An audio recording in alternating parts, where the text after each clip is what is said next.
புதுச்சேரிக்கு மத்திய நிதி அமைச்சர் நிர்மலா சீதாராமன் அவர்கள் 22/9/2024 அன்று வருகை புரிந்தார். புதுச்சேரியில் நடந்த பாரத் சக்தி இலக்கிய திருவிழா 2024 நிறைவு விழாவில் சிறப்பு விருந்தினராக கலந்து கொண்டார். இந்நிகழ்ச்சிக்கு வருகை புரிந்திருந்த தம் பள்ளி பருவத்தில் ஆசிரியராக இருந்த சபிதா அவர்களின் காலில் விழுந்து வணங்கி ஆசீர்வாதம் பெற்றார். பின்னர் ஆசிரியை சபிதா அவர்கள் பூங்கொத்து கொடுத்து வாழ்த்தினார். அமைச்சர் அவர்களின் சிறப்புரையை இப்போது பார்க்கலாம். From the time a particular section has to be addressed or a particular scheme has to be launched, Prime Minister Modi's operational, which all of us have understood and we work with him on that, is from the time you conceive a project to the time it is completely taken to saturation point in the ground, he monitors it continuously. So it will look as if some people might comment, does he micromanage? It's very difficult to believe. But he does, because that is the stuff he's made of. And he thinks he needs to be clear that it is progressing towards the outcome that he had laid out at the beginning. There's no good announcing it, no good putting money there, but you have to see that it operationalizes.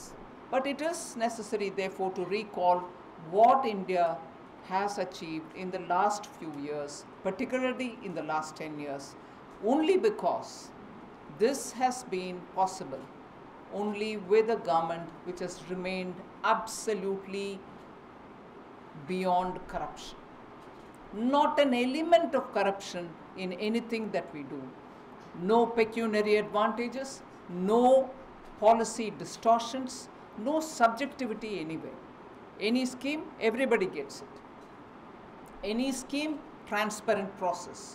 Any tendering of jobs, it's all through the global tendering process, it's out in the digital whatever.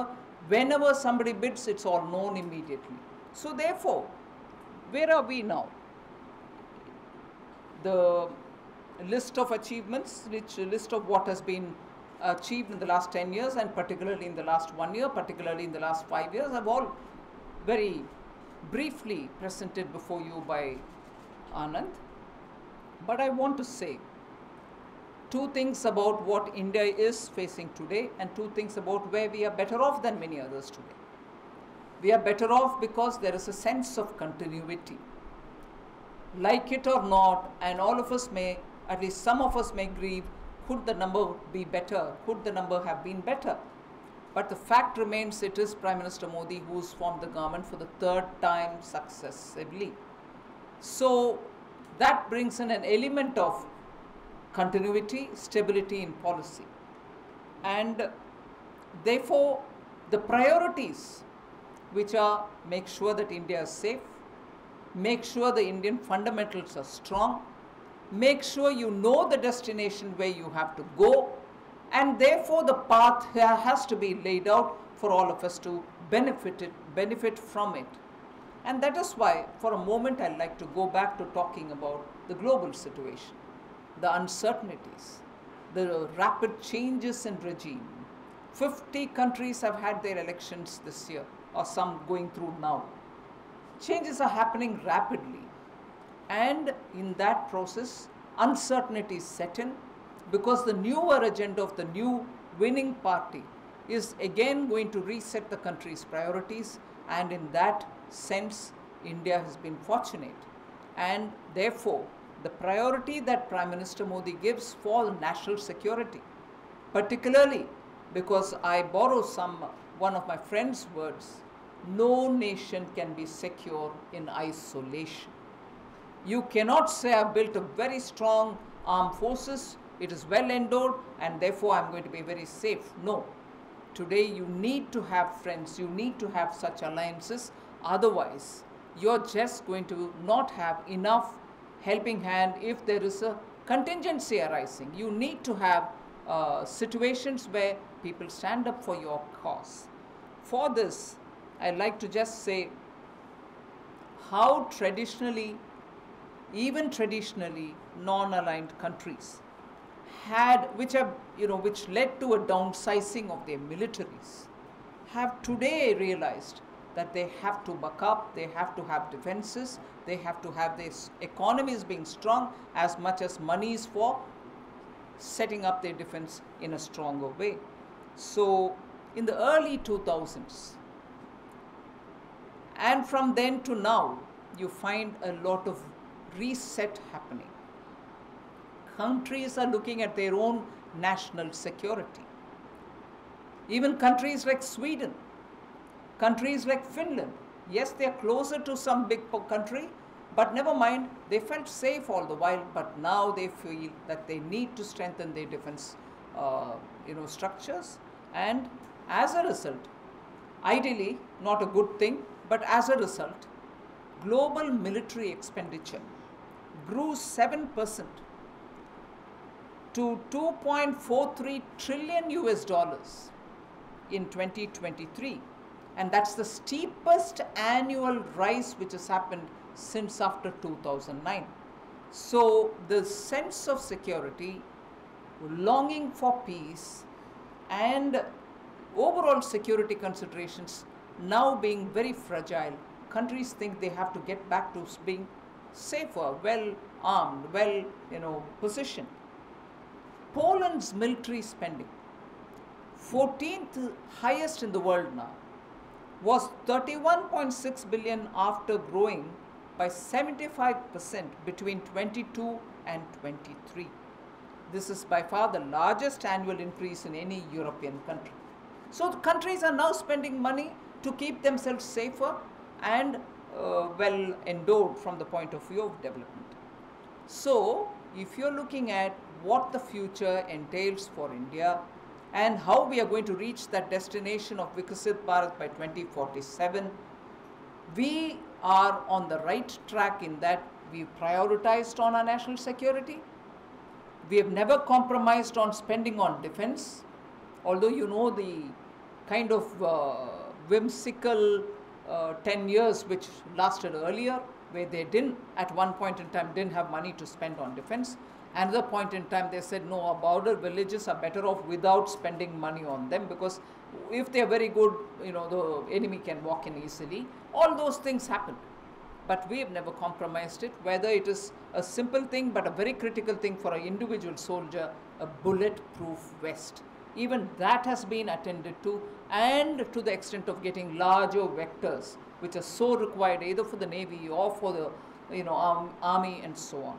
So this sudden worry about global security and individual countries no longer wanting to be that ideally non-aligned. They may still continue to be non-aligned, but they want to be from a stronger position, from a bolder position, from a position of being sure that they are well armed for it.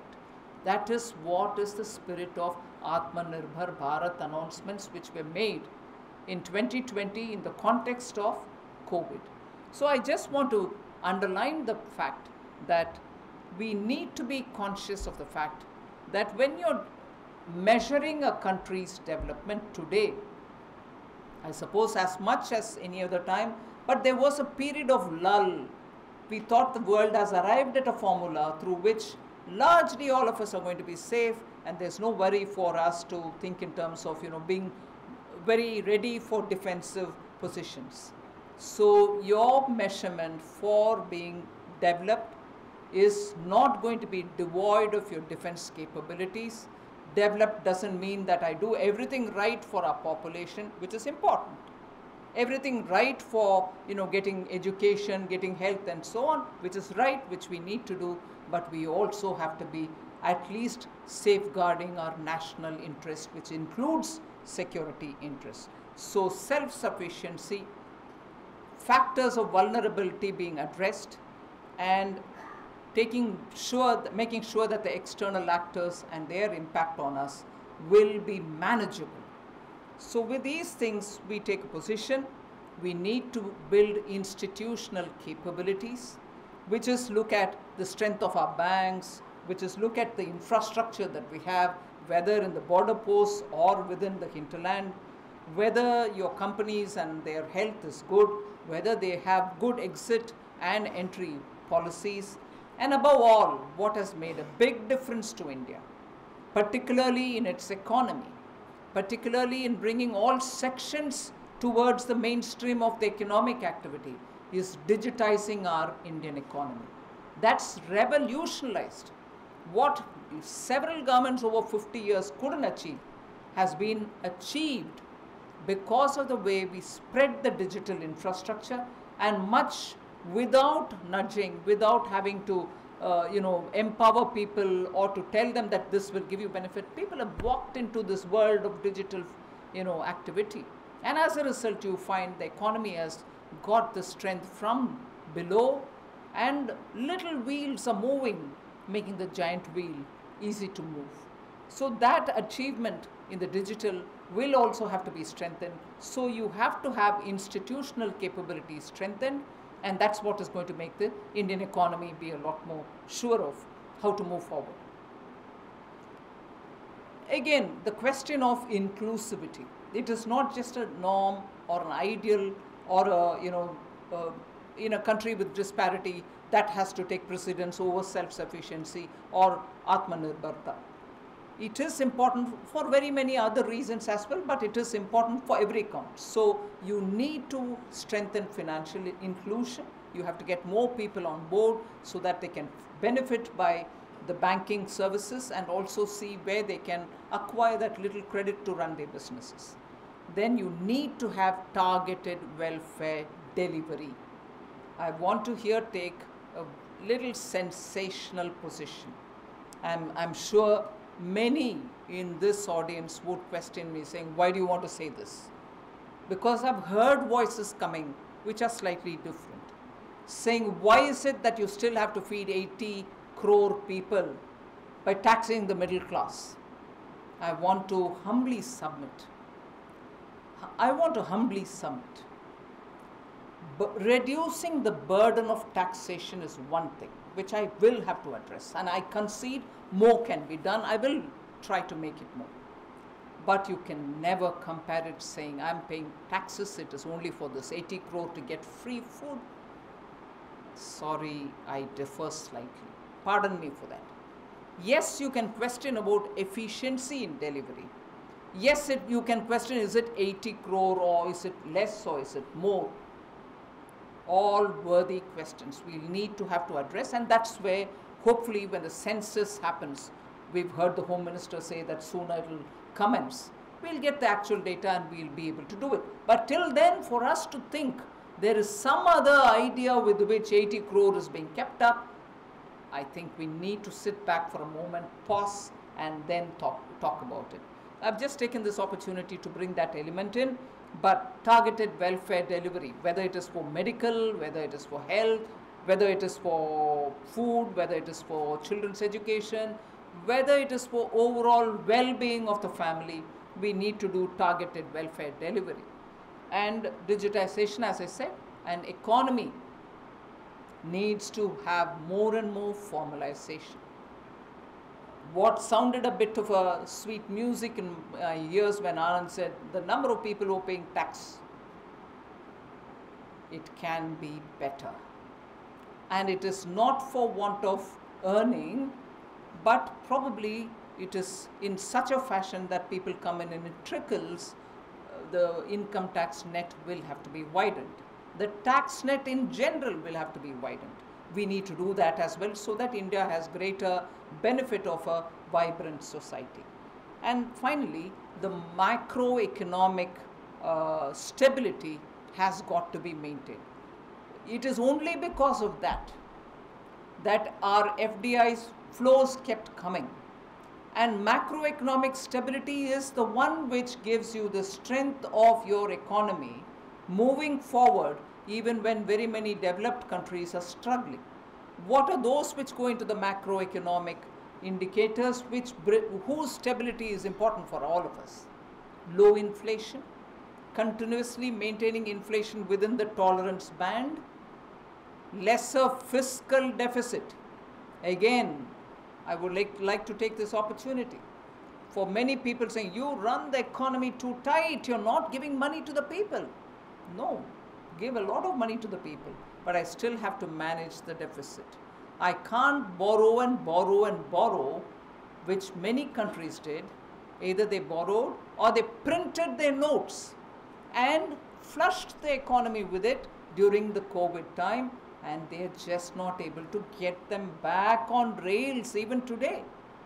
So, with apologies, we continue to loosen, but there is a limit. I can't really be doing a morally good duty of running an economy if my deficit balloons.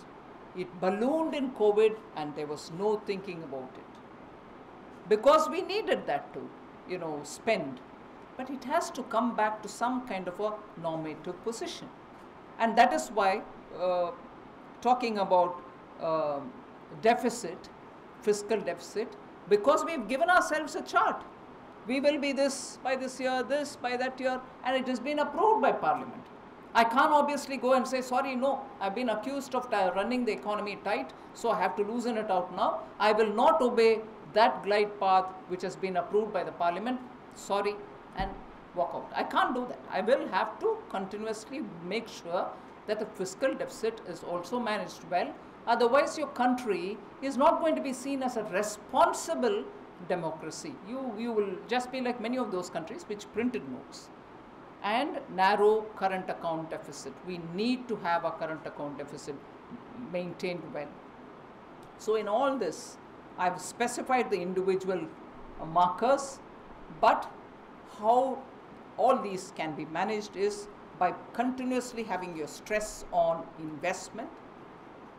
Innovation is a big thing, and that is why the story of the startups is a big success. More and more innovation, more and more patent registration, more and more speedier giving patents rather than sitting years over it. All this matters. So investment will have to continue, particularly in the capital building, asset building, and not on revenue expenditure. Innovation is what is going to make our economy far different from many others, because innovation creates a lot more ripple effect in the economy in terms of jobs, in terms of the cost of making things, in terms of those innovative ideas with which you're giving newer solutions to everything. Then I already spoke about inclusion. We need to have inclusivity in what we do, and infrastructure has to be developed. Finally, inclusiveness. So investment, innovation, infrastructure, and inclusiveness are the 4 I's which I will have an eye on constantly to improve. So there can be many other dimensions of those which question the economy, the external risks, and so on. And here I'd like to again touch upon a few things which we've done. For India to be Atmanirbhar is where we have underlined in the latest budget that we need to have good critical supply of critical minerals. The rates of customs duty have all been brought down. We need to be self-sufficient in producing a lot of things, inclusive of your storage battery capacity, your renewable energies, the capacity is increasing. We are also talking about energy security, and therefore we are coming up with Bharat small reactors, so that we can bring nuclear energy but in a smaller scale, and everywhere we are able to get energy supplies ready, and for which we need to have the right kind of minerals which we need. Duties have been cut so that these can come in, and we are able to do a lot more research and come up with products which will give us that energy security. Manufacturing will have to be diversified, more and more diversified, so that we have the strength that the economy derives from agriculture and allied products, derives from services, which is already contributing more than 50, in fact 60%. The middle is the one in which a lot of work has to happen, and that is manufacturing. We need to have manufacturing's contribution to our GDP increase. Otherwise, you are only dependent on agriculture whose growth will have to be even more pumped up, but largely relying only on services. That alone cannot help us. We need to diversify. We'll be giving a lot of attention for it. For the semiconductors, for the various PLIs, 13 sectors, I'm not getting into details of that. You all know about it. and I guess there will be an interaction as well, so you can ask me more questions on it. But the point that Anand was saying, I'd like to give you one or two more datas there. India's demand for semiconductors is projected to grow 5-fold to around $110 billion from the current $24 billion. It is that demand for which we need to have more semiconductor manufacturing happening in this country. And the 5 proposals which have come to this country in Assam, in Gujarat, and now Maharashtra is also making an attempt. 1.52 lakh crore investments in the 5 projects are likely to happen, which are all grounded. Electronics exports has quadrupled. In 2014, it was $7.6 billion. Today, it is $29.12 billion. Electronics export could not have happened if the policy was not an enabler. Similarly, smartphones has reached 76 times than what it was in 2014. 1,556 crore. Today it has touched 1.2 lakh crores. Mobile phone production increased 20 times, where it was somewhere in 18,000 crores in 2014-15, 18,900 crores. Today it is 4,10,000 crores of mobile phone productions in the country. So similarly, our defense exports have increased 30 times. It was just about 686 crore in 2014. It is 21,038 crores in 24. We have crossed even 1 lakh crore approximately. $12 billion of defense production has happened. So with all this, there's a lot of infrastructure investment which we want to spend on, and I will assume that many of this is already discussed a lot. I won't take more of your time. I'll give you time for the interaction.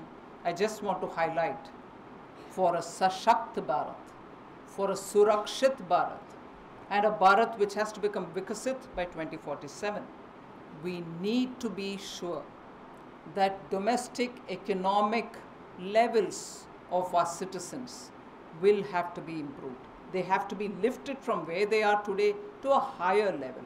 Better living standards, better economic, access to materials, opportunities, and so on.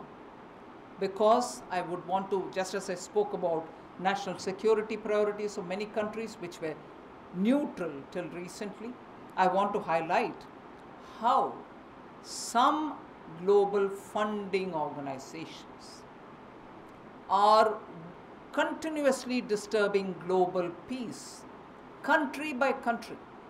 Just recall that Yugoslavia in 2000 saw the bulldozer revolution. You saw Georgia with the Rose revolution in 2003. You saw Ukraine going through the Orange revolution in 2004. You saw the Tulip revolution in Kyrgyzstan in 2005. Then you saw the Velvet revolution in Armenia in 2018. So, the reason why I am bringing this into the context of economic well-being of our citizens will have to be enhanced. People will have to have better opportunities. They'll have to have their families moving on the economic ladder, is because prosperity unites, whereas poverty divides. Where there is continuous poverty, or where there are sections which are vulnerable because of the economic condition, you will have all these unsavory forces finding an anchor there and in general disturb the economy. We need to have a Sashakt Bharat. We need to have empowered, economically empowered citizens so that their opportunities improve and they build on hope. Yes, I had this 10 years ago, but I'm today here and I see hope to improve. We need that building on people's hope and delivering on it. Otherwise, you have forces which can happily breed on small discontents in some areas, slightly major discontent in some other areas, and there shall be instability. We need to look at Shakt Bharat as well as aiming at a Samriddh Bharat. And in that, quickly I want to highlight the 80 crore people which I already said about 𝐲𝐫𝐾𝐬𝐡 Yojana. 10 crore women provided free of cost gas connections under the 𝐓𝐢𝐽𝐼 Yojana. 12 crore household toilets built under the �സ്વચ્છ Bharat mission. 21 crore rural households electrified under Saubhagya scheme. 4 crore Pakka houses built for poor under the PM Awas Yojana, rural and urban. 12 crore households provided with tap water connection. 13,000 Jan Aushadhi Kendras which are selling medicines, which if your monthly budget was somewhere like 1,500, today you can spend 600 or even lesser and get the very same medicines, but the generic ones, and that has helped a lot of low-income families to see that they get a relief. Nearly 1,900 medicines are covered in it. Some are life-saving medicines as well. And 300 surgical instruments are also available at discounted rates. So all this together with 35 crore Ayushman Bharat cards and providing 10 crore families relief through that, and the recent announcement, we made sure that the rules were notified for all citizens above 70 years of age to be given medical insurance. And there we are not looking at poor, rich or middle class or not middle class. 70 plus 70 and above get medical insurance. So all these are happening with a lot of emphasis on convergence across governments, state, center, collaboration between civil society and government, and competition. So right at the beginning I said, we look at outcomes. We are not saying I've given this much money, it will happen. We are giving money, we are also monitoring it. So most often this question remains, overall welfare expenditures come down. No, it has not come down. Very quickly I'll tell you. The nominal GDP has grown by about 9.5%, compounded annual growth, CAGR, between 2017-18 to 2023-24. Overall welfare expenditure has grown at 12.8%, nominal GDP at 9.5%, whereas overall welfare expenditure has grown at 12.8% between the same years 17-18 to 23-24. Expenditure on health has a CAGR of 15.8%. Overall nominal GDP growth is only 9.5%. I am spending 15.8% on health for the same period. And expenditure on education has also grown at 9.4%, closer to the nominal GDP growth. So with all this, I just want to be concluding to say India is a non-aggressor nation. It has never aggressed on somebody else. We have always extended a friendly gesture through the vaccine Maitri during COVID, Operation Samudra Setu when you had to bring students, when you had to bring in people who have caught up in war-like situations. So I repeat one line, nations cannot be secure in isolation. Asymmetric pursuit of national interests by few countries can cause imbalance globally, and we have to be ready to face any such a situation. So our economy has to be strong. The middle and the small enterprises, the MSMEs, micro, small, medium enterprises, have been given 8 different kinds of schemes, all of which have come out of stakeholder consultation. We have not decided that we want to do it like this or do it like that. What was asked by MSMEs, we have provided in the budget. Greater awareness of all the schemes will give greater traction for our economy. Thank you very much.